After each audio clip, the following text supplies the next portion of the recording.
இந்த மாதிரி படிக்கிற வர பிள்ளைங்க, இந்த மாதிரி 2 பாலினமும் கலந்து வரவங்க, தயவு செய்து மேல், ஃபீமேல் அப்படின்ற பக்கத்துல அதர்ஸ்ன்னு ஒண்ணு போட்டிருக்காங்க இல்லையா? அந்த அதர்ஸ்ன்றத தூக்கிட்டு ஷீமேல் அப்படின்னு போட்டா நல்லா இருக்கும்னு நான் ஃபீல் பண்றேன்.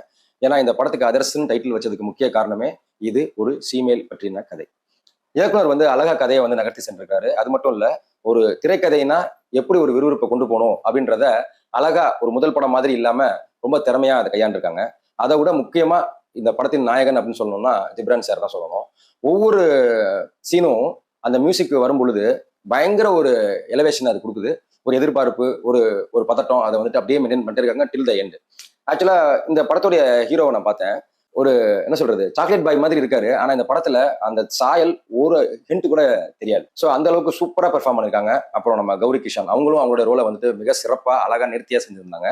அது மட்டும் இல்ல, இந்த படத்துல நான் வந்துட்டு கடவுள் பாதி மிருகம் பாதின்ற ஒரு ஷோல பார்த்து ரசிச்ச ஒரு நபர் ஜெகன் அவர்கள வந்துட்டு இந்த படத்துல வந்து ஒரு மிகப்பெரிய ஆன்டகனிஸ்டா பார்க்கும்பொழுது ரொம்ப பிரமிப்பா இருந்துச்சு. அவருடைய பாடி லாங்குவேஜ், அவருடைய பெர்ஃபார்மன்ஸ் அதெல்லாம் பார்க்கும்பொழுது நானே ரொம்ப மெய்சிலிர்த்தேன். நீண்ட நாள் கழிச்சு அவரை சந்திக்க வாய்ப்பும் கிடைச்சது. மிக அருமையான நிகழ்வு அது. அதே போல ரீசென்ட் டைம்ல ரொம்ப பாப்புலரான ஒரு மலையாள ஆக்டர் வந்து இந்த படத்துல மெயின் ஆன்டகனிஸ்டா நடிச்சிருக்காரு. அதை நீங்க பாத்தீங்கன்னா சத்தியமா சொல்றேன், அவர் தான் வில்லன் அப்படின்றது கடைசி வரைக்கும் உங்களால கெஸ் பண்ண முடியாது. அந்த அளவுக்கு சூப்பரா ஸ்கிரீன் பிளே பண்ணியிருந்தாங்க. அப்புறம் இந்த கதையில சுந்தரராஜன் சார் வராரு. அவர் வர போர்ஷனா இருக்கட்டும், அப்புறம் முனிஸ்காந்த் அவர்கள் அங்கங்க அவர் பண்ற சேஷ்டைகளா இருக்கட்டும், எல்லாமே அருமையா கச்சிதமா அந்த படத்துல பொருந்திருக்கு. முக்கியமா இந்த படத்துல சரி அப்ப நெகட்டிவே இல்லையாடா, நீ பார்த்துட்டு அந்த படம்லாம் சூப்பர்னு சொல்லிடுவியாடா அப்படின்னு உங்களுக்கு கேள்வி வரலாம். அப்படி கிடையாது. இந்த படத்துல ஒரே ஒரு தொய்வு அப்படின்னா, இந்த சஸ்பென்ஸை வந்து மெயின்டைன் பண்ணிட்டே கொண்டு வந்தாங்க இல்லையா? கொண்டு வரும்போது அந்த கேரக்டரை ரிவீல் பண்ணுவோம் இல்லையா? இவன் தான் அது அப்படின்னு காட்டும்பொழுது அவனுக்கு ஒரு பேக் ஸ்டோரி காமிக்கும்பொழுது அங்க லைட்டா தொய்வடையுது.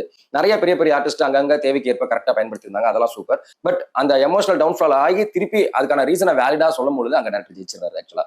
ஒரு தந்தை அதை வந்து எப்படி அணுகுறாரு, எப்படி அணுகணும் அப்படின்றது முதற்கொண்டு காமிச்சிருப்பாங்க.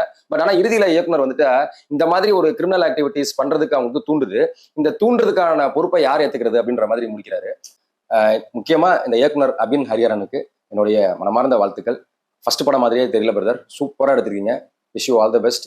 நெக்ஸ்ட் ஃபிலிம் இதை விட பெரிய எக்ஸ்பெக்டேஷன் இருக்கும்.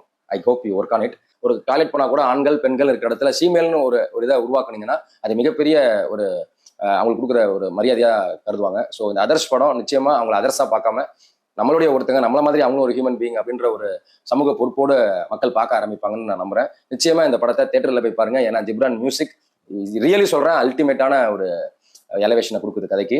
ஸோ உங்களை கடைசி வரைக்கும் பதட்டமாவே இயக்குனர் வச்சிருப்பாரு. அந்த அளவுக்கு ரொம்ப நீங்க வந்துட்டு எதிர்பார்க்கவே முடியாது ட்விஸ்ட் அண்ட் டர்ன்ஸ். அந்த அளவுக்கு சூப்பரா ஹேண்டில் பண்ணியிருந்தாங்க. ஸோ தியேட்டர்ல போயிட்டு மிஸ் பண்ணாம அந்த எக்ஸ்பீரியன்ஸை, அதாவது நான் பார்த்த அதே எக்ஸ்பீரியன்ஸை நீங்களும் பார்க்கணும்னு நான் ஆசைப்படுறேன். மறக்காம தியேட்டர்ஸ்ல போய் பாருங்க. அதர்ஸ் நிச்சயமா அவங்களுக்கான மரியாதை. நன்றி.